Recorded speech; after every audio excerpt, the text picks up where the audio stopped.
तर नमस्कार, मी विजय शरद माने, राहणार शिवपुरी, तालुका वाळवा, जिल्हा सांगली. आणि तुम्ही बघू शकताय की अशा ऊसाच्या तोडी चालू आहेत.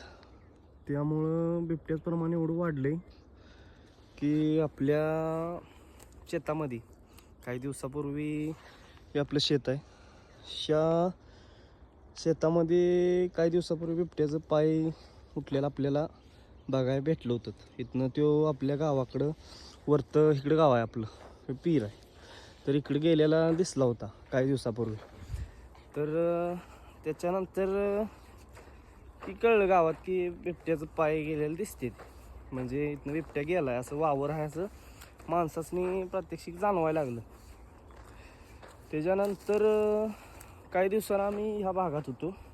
एक जणाचं शेताकडे गेला असता तिथं त्याच्या पण शेतामध्ये आपल्याला पाय उठलेलं दिसलं, ते म्हणजे बिबट्याचं.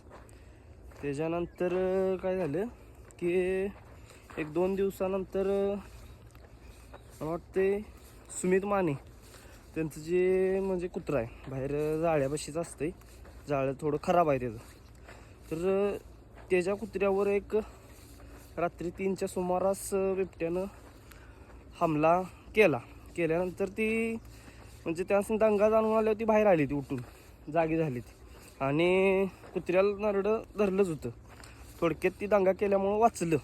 तर त्याच्या नरड्याला इथं धरलेलं, तर ती आत्ता आहे व्यवस्थित.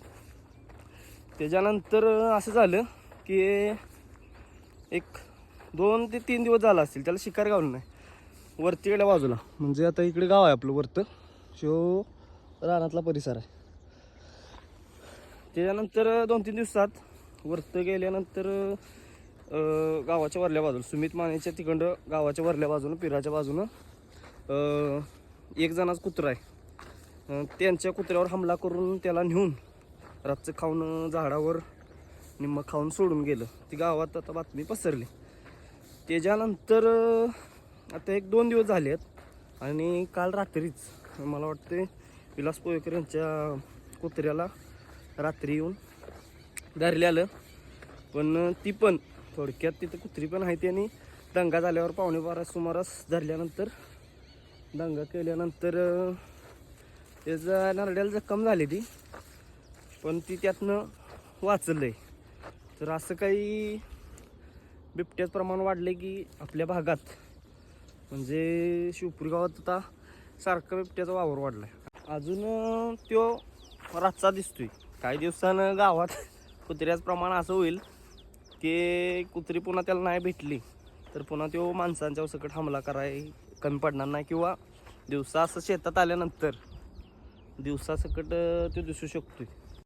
तर मागल्या काही दिवसापूर्वी का नाही हा जो एरिया आहे, हां इथं आपण बघू शकता, ह्यो इथं पण गोपा पाटील म्हणून माहिती त्यांचा माळा आहे, तर तिथं पण 2 शेळ्या बिबट्यानं ठार केलत्या. म्हणजे आपल्या भागात आहे किंवा सगळीकडेच बिबट्याचं प्रमाण आहे. तर झालेलं असं आहे की, आणि की इथं जी वानरांची संख्या होती, म्हणजे इथं नाही म्हणलं तरी एक 50-60 वानरं होती ती. त्यातली संख्या पण अशी घटल्या की एक 20-30च वानरं राहिली असतील आपल्या इथं शेतात.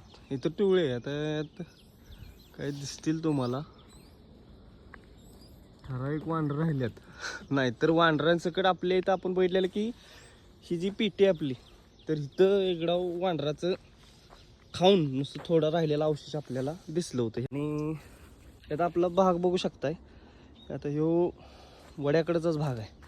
तर या भागाकडनं बिबट्या असा ह्या भागाकडनं असा फिरत असतो, ह्या इकडं डोंगराकडं तो वरतं डोंगर दिसतोय तुम्हाला जो, ह्या भागात तिथं आपलं गाव आहे खाली, तर ह्या भागातच ते फिरत असतो.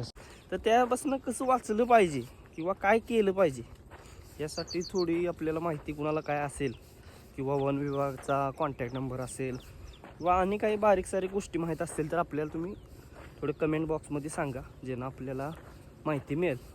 धन्यवाद.